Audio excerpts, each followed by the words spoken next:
Content বানাতে বানাতে কি আপনারা অরিজিনালি কখনো ঝগড়া লেগে গেছেন?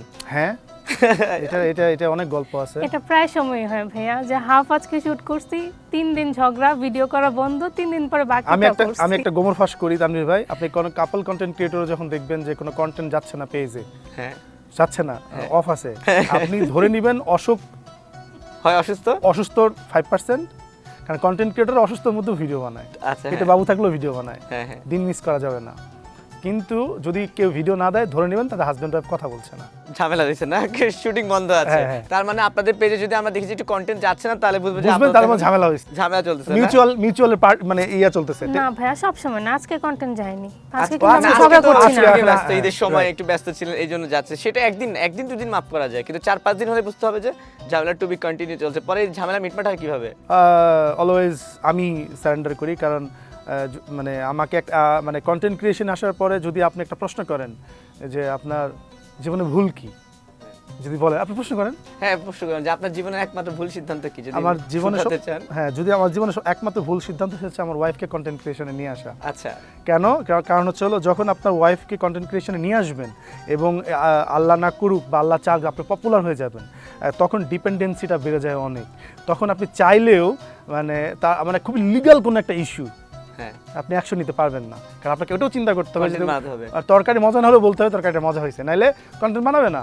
তো একদিন না বানাইলে আমার অনেক লস, মানে অনেক লস, সিরিয়াসলি অনেক লস। সো দ্যাটস ওয়াই মানে তখন আবার এই যে মানে খোটাও আসে এরকম, আজকে থেকে আর কন্টেন্ট বানাবো না, তুমি কাকে নিয়ে আসবা নিয়ে আসো। কিন্তু সেটাও কি আনতে দেবে?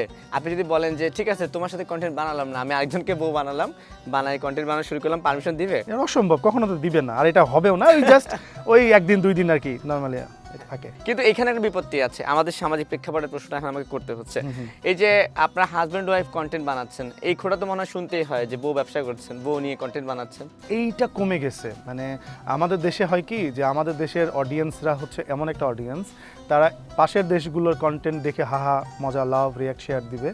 কিন্তু যদি আপনার সেটা হয় নিজের দেশের কাউকে, মানে দেখছে আমার থেকেও খুবই বাজে কন্টেন্ট, কারো কন্টেন্ট সে খুব এনজয় করে দেখতেছে, আর নিজের দেশের কারো কন্টেন্ট হলে সেখানে দেখবেন 101টা ভুল বা এই যে কথাটা বললেন এটা বলার চেষ্টা করে। কারণ আমাদের দেশের অডিয়েন্স মনে করে যে আমরা এটা কেন করতেছি, তারা মানে এটা শুধু করার যোগ্যতা আছে শুধু দেশের বাইরের অন্য কারো, দেশের বাইরে সবাই করবে, আমরা কেন করি, এটা অ্যাকসেপ্ট করতে অনেকে পারে না। কিন্তু মানে দিনের মানে স্লোলি এটা মানুষ এডুকেটেড হয়ে যাচ্ছে, মানুষ এটা মানে অ্যাকসেপ্ট করা শুরু করছে। মানে কন্টেন্ট ক্রিয়েশন যে একটা পেশা, বা এখান থেকে মানুষ লাইফে অনেক কিছু করতে পারে, একটা ইনকাম সোর্স আপনি বাদ দেন, এটা তো একটা ভালো কন্টেন্ট ক্রিয়েটর তানভীর ভাই যে কেউ হইলেই এটা তো সবাই জানে যে কে কেমন আর্ন করে। আর কেউ তো আর ফেসবুক আর বা সোশ্যাল মিডিয়ার টাকার উপরে কেউ নির্ভর না, সবাই ব্র্যান্ডের উপরে নির্ভর।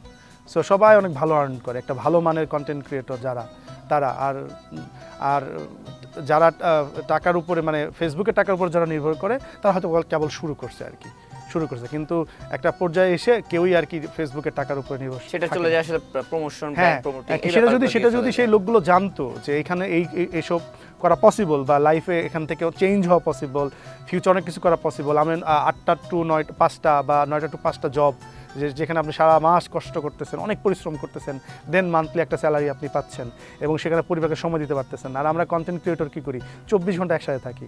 আমরা যদি ঘুমাই আমরা টাকা আর্ন করি, আমরা গাড়িতে চড়ি টাকা আর্ন করি, আমি বসে আছি এখানে টাকা আর্ন করি।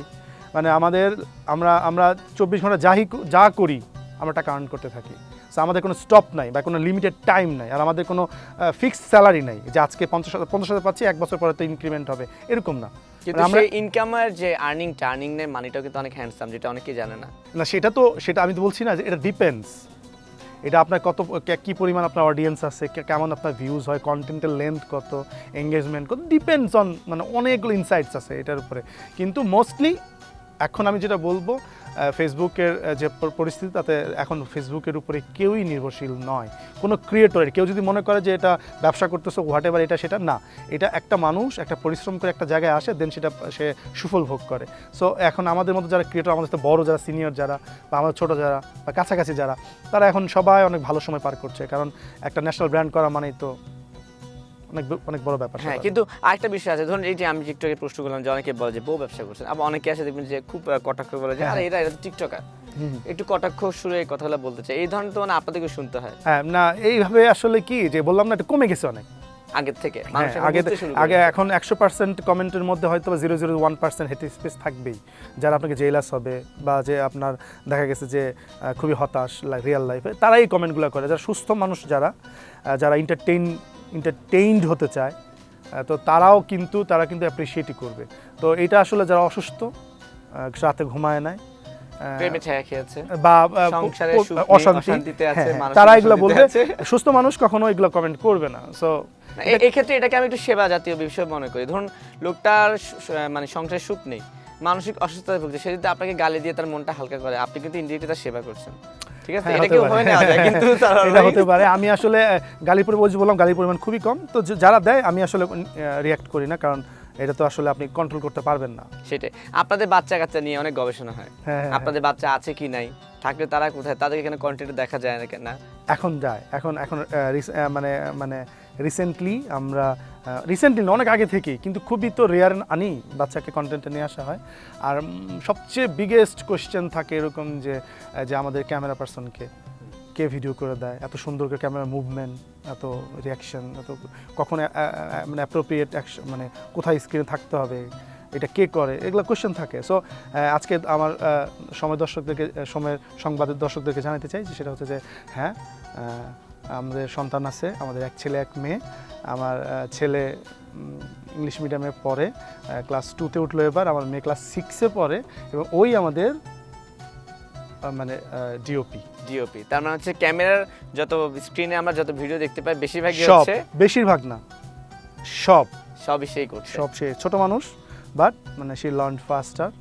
ও জানে কিভাবে রিয়াকশন ক্যাপচার করতে হয়, কোথায় ক্যামেরা রাখতে হবে, কি মুভমেন্ট রাখতে হবে। সো আমাদের কন্টেন্ট যদি এত সুন্দর হয়, এত ভালো হয়, তার পেছনে ওর সমান ডেডিকেশন আছে আর হ্যাঁ কি। হ্যাঁ তাই তো। আপনার কাছে একটু আসতে চাই ভাই, শুরুর দিকে একটু বলছিল যে বিয়ে হয়েছে কত বছর জানি আপনাদের? বেশ অনেক বছর। অনেক বছর হয়ে গেছে। প্রেমে বিয়ে ছিল? সেখানে কি আপনি ধরা দিয়েছিলেন নাকি উনি ধরা দিয়েছিলেন? কে আমি দিয়েছিল? আমি আমি আমি আমি কার মুখ থেকে শুনবো এটা? ওর মুখ থেকেই। আচ্ছা, আপনি একটু বলতে যাচ্ছেন। আচ্ছা, আমি একটু শুনে আপনার কাছে আসতেছি নাকি? আচ্ছা, আগে একটু আপনার কাছ থেকে প্রেমের গল্প শুনে আসি, তারপর ধরাটা শুনে আসি কিভাবে কি হয়েছিল। প্রেমের আসলে কোনো গল্প নাই, বা ওর সাথে আমার বিয়ের আগে মনে হয় দেখাও একবার হয়েছে, যেহেতু ও বগুড়া থাকে আর আমি ময়মনসিংহের মেয়ে, আচ্ছা, ময়মনসিংহের মেয়ে আপনি? আচ্ছা, তো অনেক দূরত্ব। তো ওকে আমি একবার মনে হয় অনলাইনে দেখছিলাম, তারপর ওইভাবে ও আমাকে মেসেজ দিছিল, তো তখন রিকোয়েস্টে ছিল, বেশ অনেক দিন ঝুলে ছিল, আমি চেক করি নাই। তারপর এটা তো বেশ মেয়েদের স্বভাবগত একটা ব্যাপার। বেশ যেটা- অনেক দিন পর আমি রিপ্লাই করলাম, ওই দিন থেকে কথা হলো, হাই হ্যালো। ও অনেকখানি জিনিস ভুলে গেছে। হ্যাঁ, বিস্তারিত তাহলে ভুলে আপনার কাছ থেকে গেছি আমি? শুনছি। হ্যাঁ, বিষয়টা এরকম ছিল যে আমার যে বললাম যে আমি যে জার্মানি যে প্রতিষ্ঠানে ছিলাম, তো ওদের যে অফিসিয়াল পেজ ছিল সেটার আমি অ্যাডমিনও ছিলাম। সো তখন খুবই রেয়ার পিপলদের কাছে লাইভ অপশন থাকতো, কিছু সিলেক্টিভ পেজের মধ্যে ফেসবুক কেবল টেস্টিং পারপাসে লাইভ ফিচার লাইভ দিছে। অপশন দিয়েছিল। হ্যাঁ, তো তখন যখন প্রথম দিকে পাইলাম, তখন আমি অনেক এক্সাইটেড ছিলাম যে ফিচারটা। তখন অফিসটা আমাকে বললো যে পিপল মানে পাবলিক ইন্টারাকশনের জন্য লাইভে যাইতে যদি সময় যায়, মানে জাস্ট হাই হ্যালো কী অবস্থা। তো আমি লাইভে গেছিলাম, এই বান্দা এসে কমেন্ট করছিল আচ্ছা, তাই? লাইভে। হ্যাঁ, খুবই কম পিপল লাইভে ছিল, মেবি 15-20 জন 30 জন এরকম হবে ছিল তখনকার সময় লাইভে। তার মধ্যে ও একজন ছিল, ও কমেন্ট করছিল। তো আমার ইন্টারাক্ট করতে গেছি, রিপ্লাই দিতে গেছি, দেখতেছি না আমি এটা সুন্দর, এটা আচ্ছা, সুন্দর, চোখ সুন্দর, মানে ওর প্রেমে পড়ে ওর চোখ দেখে আমি। আচ্ছা। হ্যাঁ, তো আমি ওকে লিখছিলাম কি জানেন, আপনি আমার চোখটা চুরি করেছেন, মানে ও বলছিলাম। ধরে ধরে সব মেয়েকেই কিন্তু মেসেজ দিছিল। আরে না, তাই? হ্যাঁ, আমি ওকে রিপ্লাই করছি দেখে আমি ঝুলে গেছি, তাই না? না এই মিথ্যা কথা বলতেছো, আচ্ছা, মিথ্যা। মিথ্যা কথা। আচ্ছা, আমরা পরে টু বি কন্টিনিউ করি। আপনি আমার চোখ চুরি করেছেন, তারপরে কি হয়েছে? তারপর কি স্যার মনে নাই। আচ্ছা, এরপরে মনে না নেই?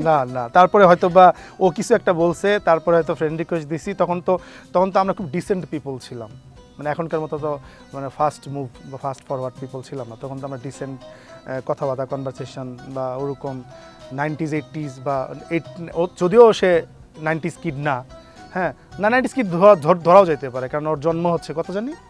কেন বলবো? আচ্ছা, কেন? হ্যাঁ, মেয়েদের হ্যাঁ, বয়স আছে, আচ্ছা, ওদের salary whatever, বলতে নেই না? হ্যাঁ, তো ওরকম কিন্তু মেবি ডিসেন্ট কোনো কনভারসেশন, তারপরে আস্তে আস্তে হয়তো বা হাই হ্যালো হয়েছে, দেন তারপরে এই তো। কিন্তু আপনারা তো অরিজিনালি থাকেন বগুড়ায়, মানুষ এটা জানে না, মানুষ ভাবে আপনারা ঢাকায় থাকেন। জি। আমি শুনেছি বগুড়ার মানুষই নাকি আপনাদের জিজ্ঞেস করে যে বগুড়ায় এসে কেমন লাগছে। হ্যাঁ, এটা খুব ইন্টারেস্টিং। মানে আমরা যদি বাজার করতে যাই, আমরা আবার করি কি, আমরা মানে খুবই কম মানুষের সাথে মেশা হয়। আপনি বিলিভ করবেন তানভীর ভাই, আপনি যদি আমাকে বলেন আপনি ভাই আপনি আমার ফ্রেন্ড হবেন, তাহলে আমি খুব সারপ্রাইজড হব। কারণ কি জানেন, আমাদের ফ্রেন্ডস নেই। কিন্তু মানুষ তো আপনাদের কন্টেন্ট দেখলে মনে করবে যে আপনারা সদা হাসি মুখী এবং সবার সঙ্গে গিয়ে খুব আড্ডা দেন, মজা এটা করেন। এটা এটা এটা একটা কি জানেন তানভীর ভাই, সেটা হচ্ছে যে আমরা কন্টেন্ট ক্রিয়েশনে আসার পর আমরা খুবই মানে একঘরে হয়ে গেছি। মানে মানে এমনি তো আমরা ফ্যামিলি, আমি খুব মানে ফ্যামিলির সাথে টাইম স্পেন্ড করতে ভালোবাসি। আমাদের বাইরে তো কোনো কাজ নাই, আমরা খুবই কম বাইরে যাই, যদি যাই একসাথেই যাই। মানে মানুষ আছে না, কিছু মানুষ অনেক পপুলার পিপল বা অনেক আছে না যে এখানে মোড়ে আড্ডা দেয়, সেখানে মোড়ে আড্ডা দেয়, ওখানে দেখা যায় ওখানে দেখা যায়, আছে না অনেকে বিজি ফ্রেন্ডদের সাথে আড্ডা দিচ্ছে। আমাদের ক্ষেত্রে টোটালি ডিফারেন্ট। মানে আমরা বাসায় থাকি মোস্ট অফ দ্য টাইম, প্রয়োজনে বাইরে যাই, আবার সঙ্গে সঙ্গে বাসায় চলে আসি। আমাদের স্পেসিফিক একটা রেস্টুরেন্ট আছে যেখানে আমরা বসি, স্পেসিফিক দোকান আছে যেখানে আমরা বাজার করি, স্পেসিফিক মানে আমাদের সিকিউরিটি গার্ডের সাথে হাই হ্যালো হয়। মানে বিষয়টা মানে খুবই স্পেসিফিক, মানে মানুষের সাথে ওঠা বসা। রিসেন্ট আমাদের দুজনের একটা ফ্রেন্ড হয়েছে, আচ্ছা, recently? হ্যাঁ রিসেন্টলি হয়েছে। আমরা খুবই ভালো সময় কাটাই। দেখা গেছে রাত্রের 12টা-1টার দিকে আমরা আমাদের বগুড়াতে একটা মমইন একটা জায়গা আছে 5 স্টার, দেখা গেছে যে আমরা রাত্রে গাড়ি নিয়ে চলে গিয়ে ওখানে গিয়ে রাত্রে কেউ নাই, মানে 2-4 জন আছে সিকিউরিটি গার্ড, আমরা আমরা ওখানে মানে খুব মানে ফ্রিলি মুভ করতে পারি। এমনি দিনের বেলা তো অনেকে জানে যেটা হয় আর কি। মানে দিনের বেলা মুভ করলে কি হয়, মানুষ একটু হ্যাঁ মানে প্রচুর, মানে দেখা গেছে যে আমরা যে পয়লা বৈশাখে গেছি, যে একটু ভিডিও দেখলেন আপনি, ওই যে রঙের খেলা, ওই যে বায়োস্কোপ দেখতেছিলাম, আপনি বিলিভ করতে পারবেন না, মানুষ মানে আমাদেরকে বসতে পর্যন্ত দেয় নাই। একটু ছবি তুলি, একটু দেখা হ্যাঁ করি, মানে একটু এটা কথা ভালোবাসা বলি। থেকে অবশ্যই ডেফিনেটলি। কিন্তু অনেক সময় হয় কি জান, প্রথম দিকে আমরা এনজয় করতাম এটা খুব, যে মানুষ দূর থেকে দেখলে আমরা এই দেখো দেখতেছে আমাদেরকে এই সেই। কিন্তু এখন এটা হয়ে গেছে এরকম যে মানে আমরা খাইতে গেলেও দেখা গেছে যেভাবে হাত দিয়ে এভাবে হাড় চাবাইতে হচ্ছে, এরকম বিষয়টা ওরকম। মানুষ ভালোবেসে তো, মানুষের ভালোবাসার কারণে আমরা আজকে এখানে, ওনারা ছাড়া তো আমরা কিছুই না। এইটাই আসলে আমাদের মানে স্বাভাবিক জীবনযাত্রায় কিছুটা একটু বাধাগ্রস্ত, যেটাকে হ্যাঁ, বলে এটা তো বললাম ভালোবাসার উৎপাদ, যেটা হ্যাঁ যেখানেই যান আপনি জিজ্ঞেস করবেন যে বগুড়া কবে আসলেন, আমার বগুড়া কেমন লাগতেছে। এইটা আমরা সারপ্রাইজ এবং আমরা সবাইকে বলি যে আমরা বগুড়ার। এটা তো ধরে বলা পসিবল না, তো আজকে এই সময় টিভির থ্রুতে আমি সবাইকে বলছি ভাই আমরা বগুড়াতে থাকি, বগুড়ার লোকাল, আপনাদেরকে অনেক অনেক ভালোবাসি আমরা। আচ্ছা ঠিক আছে, এটা একটা ভালো জিনিস যে আসলে ওনারা ঢাকায় থাকে না, তারা বগুড়াতে থাকে। আপনার কাছ থেকে যে খ্যাতিম বিড়ম্বনা নিয়ে কোনো অভিজ্ঞতা আছে শেয়ার করার মতন? হ্যাঁ ও মনে নাই, আমার মনে আছে, ও বলুক। আচ্ছা হ্যাঁ, আর দুজনের কাছ থেকে শুনবো। আমার মনে নেই। আপনার কোনো বিড়ম্বনা নেই, খ্যাতির বিড়ম্বনা এমন হয়নি যে ভাই প্রাসাদ প্যারাডাইসে গেছি, ওখানে একটা ঘটনাটা বলতে পারো? ওটা হয় অনেক সময়, অনেক কাজে অনেক জায়গায় যাই, সেই ক্ষেত্রে ওই কাজটা করতে পারি না। মানে মানুষ তো আর বুঝতে পারে না যে আমরা এখানে কাজে আসছি। ধরুন একটা শুটে আসি, ওইখানে চলে যাবে, যা কথা বলবে, শুট নিবে 1 জন 2 জন 3 জন, একটা টাইমে দেখা যায় যে সান চলে যাচ্ছে, কিন্তু ওই কাজটা কাজ আমার হচ্ছে না, কমপ্লিট না, হচ্ছে না না। না না না হ্যাঁ। কিছু আপনি তো কিছু তো বলতে পারবেন তখন না। তো কিছু আমি তবু রাগ করি ভাইয়া, সত্যি কথা। আমি একটু মন খারাপ করি, আমি নিষেধ করি, ও আমাকে বলে যে তুমি এগুলা করো না, কারণ সে তো আর বুঝতে পারতেছে না যে তার আগে যে 10 জন এখানে আসছিল, সে ভাববে যে তুমি এরকমই, তারপর 10 জনকে যা বলবে যে ভালো না। কিন্তু আমরা সবসময় চেষ্টা করি যেই আসুক যখনই আসুক সবার সাথে ভালোভাবে কথা বলতে। হ্যাঁ, কিন্তু ওই ব্যাপারটা হয় কি, যখন আপনি একটু অ্যাভয়েড করবেন তখনই বলবেন যে হ্যাঁ। ভাবিলো সে তো আমাকে ইগো দেখাচ্ছে। সে তো আমাদের সাথে ফার্স্ট টাইম মিট করছে এবং লাস্ট টাইম, সে তো সেকেন্ড টাইম কোনো মিট করবে না। সো ওই ফার্স্ট ইমপ্রেশন যেটা সে ফিল করবে, ওটা লাস্ট ইমপ্রেশন হিসেবে থেকে যাবে সারা জীবন, যে ভাববে ওরা খুবই অ্যারোগেন্ট, খুবই অহংকারী। কিন্তু আদতে আমরা সবার সাথে কথা বলি, কিন্তু ওই যে একটা জায়গায় বসছেন 2টা মিনিট কথা বলতে গেছেন, দেখা গেছে যে আপনি তো কারোর সাথে তো একটা ম্যানার আছে, যে কেউ ছবি তুলতে আসছে আপনার থেকে বয়সে বড় বা আপনার এইজের বা আপনার বাবার বয়সের বা ছোট একটা বাচ্চা, আপনি তো বসে থেকে তো আপনি পোজ দিতে পারবেন না, ডেফিনেটলি আপনাকে উঠতে হবে, কথা বলে। আপনি হয় কি আপনার চারপাশে অনেকে আছে, সো কেউ সাহস করে না আসতে, দূর থেকে গসিপ করতেছে, দেখাইতেছে, কেউ কাউকে চিনতেছে না, তাকে ভিডিও দেখাইতেছে, চেনাচ্ছে। হ্যাঁ যখন আপনার কেউ একজন ছবি তুলবে তখনই ঘটনা সবাই ঘটে চলে যায়। আসবে। হ্যাঁ, কেউ ভাবে যে না করি হয়তো বা তখন একটা শরমের ব্যাপার, তো তখন এই জিনিসটা হয়। তখন এই তো এটা মজা লাগে, ভালো লাগে, সবই লাগে। কারণ মানে যত কিছু হয়েছে লাইফে আমাদের, যত বলেন সাকসেস রিয়েল লাইফে আমাদের, 0 থেকে বলেন যেটাই বলেন, হোয়াট এভার ইমাজিন করতে পারেন, সব দর্শকদের জন্যই হয়েছে। যাই হোক, অনেক আড্ডা দিয়েছি, তো এখন শেষের দিকে চলে আসলাম। বলতে চাই কন্টেন্ট ক্রিয়েশনে 3 বছর হয়ে গেল এবং দিন দিন আমি বলবো যে জনপ্রিয়তা বাড়ছে। তো ফিউচার আসলে প্ল্যানিং কি আপনাদের? আমাদের প্ল্যানিং কোনো কিছুই না, আমরা মনে করি যে এখনও দর্শকদের অনেক কিছু দেওয়ার বাকি, অনেক গল্প বলা বাকি। আর আমরা মনে করি যে আমাদের তো 2 মিলিয়ন হয়ে গেল ফেসবুকে। আমরা কখনো সেলিব্রেশন করি নাই, আজ অব্দি সেলিব্রেশন করি নাই, মানুষ 100K থেকে শুরু করে 10K থেকে শুরু করে করি নাই। আমাদের কাছে এই জিনিসটা এখন আর ওভাবে ফিল করায় না। আমরা এখন একটা দায়িত্ববোধ থেকে কন্টেন্ট বানাই, যে আমাদের একটা শ্রেণীর দর্শক আছে দেশের বাহিরে, তো তারা আমাদেরকে যেন রেগুলার দেখতে পারে এবং কন্টিনিউয়াসলি তারা যেন হাসতে পারে। কারণ অনেকে আছে ফেসবুকে ঢোকেই নাকি আমাদের কন্টেন্ট দেখার জন্য, মানে সুইট কমেন্টস আছে, তো তাদের জন্য কন্টেন্ট বানাই। ফিউচারে প্ল্যান তেমন কিছু না, যতদিন মানুষ আমাদেরকে পছন্দ করবে উইল কন্টিনিউ।